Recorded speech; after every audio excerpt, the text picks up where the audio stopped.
તમે એમ કહો છો ક્યાંથી લાવવા ધંધાના આઈડિયા, અને આઈડિયા આવે તો ન હોય પૈસા. તો ચાલો કરીએ ધંધાની વાત, નો બકવાસ.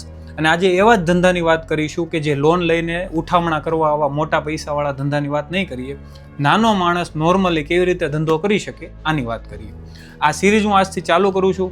તમારા આઈડિયાઝ હોય તો પણ શેર કરી શકો છો. મને જેવા નાના નાના બિઝનેસ દેખાશે એ પણ હું શેર કરીશ. હું આ વાત કરું છું મારી સોસાયટીની બહાર. હું હમણાં 5 મહિનાથી જ્યાં રહેવા આવ્યો છું ત્યાં બહાર એક કાકા સિલાઈ મશીન લઈને બેઠા છે SMC ગાર્ડનની બહાર. મેં એને પૂછ્યું કે વિડીયોઝ બનાવું તો કે ના પાડી. અને ખબર નહીં સિક્યુરિટીના લીધે બનાવવાનું ના પાડી કે શું કામ. એવો કોઈ ફોટો મળશે તો હું અહીંયા મૂકી દઈશ કે એ એક સિલાઈ મશીન લઈને ત્યાં બેઠા છે. કરે છે શું કે જે નવા કપડાં લઈને આવીએ એને કોઈ ફિટિંગ ન હોય અથવા ટૂંકા કરવું હોય તો ટૂંકા કરી દે, અથવા શર્ટનું ફિટિંગ કરવું હોય તો ફિટિંગ કરી દે. કોઈ ઘરેથી બાઈઓ આવે તો એના કાંઈ ટાંકા ટેભા જે કાંઈ પણ ઘરમાં આપણે કંઈક ને કંઈક કરવાનું હોય સિલાઈનું કામ તો એ કરે છે.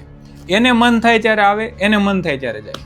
આ એણે બિઝનેસ ચાલુ કર્યો છે. એને મેં પૂછ્યું હતું થોડીક વખત કે શું કમાવું છું, તો એમ કે 30, 40, 50 હજાર રૂપિયા જેવું હું કાઢી લઉં છું.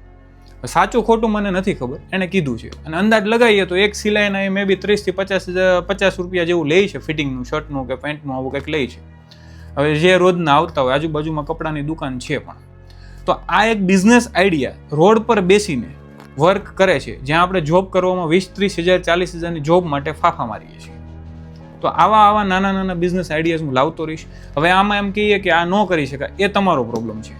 ચાની લારી ન કરી શકાય, વડાપાવનું ન કરી શકાય, અથવા તો આ ન કરી શકાય, એ તમારો પ્રોબ્લેમ છે. હું બિઝનેસ આઈડિયાઝ લાવતો રહીશ. ખોટું લાગશે પણ આવશે મજા. કારણ કેમ કે આજે બધાને બીજાનું જોઈને કરવું છે. તમારું ઘર આંકવા બીજા નહીં આવે. તમારે તમારું ઘર આંકવાનું છે તો તમારે શું ધંધો કરવો એ તમારે વિચારવાનું છે, બીજાએ નહીં.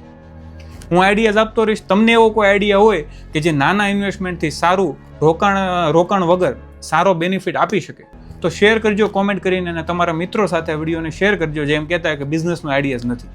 આ એક આઈડિયા છે. આને આગળ કેમ વધારવું? એ સિલાઈ મશીને દુકાનમાં મૂકી અને દુકાનમાં 4-5 કારીગરો બેસાડીને એ કરી શકે. જ્યાં એરિયામાં કપડાની વધારે દુકાન હોય ત્યાં ફિટિંગનું રેગ્યુલર કામ આવતું હોય છે. અથવા આના વિડીયોઝ બનાવીને ફિટિંગ કરવું હોય તો અમારે ત્યાં મળો. આવા વિડીયોઝ બનાવીને પણ એ ધંધાને આગળ લાવી શકે છે. ઘણા બધા આઈડિયા હોય છે પણ એ તમારી ઉપર છે, તમારે કેવી રીતે એને ઇમ્પ્લિમેન્ટ કરવા. ચાલો મળીએ બીજા વિડીયોમાં. ત્યાં સુધી રામ રામ.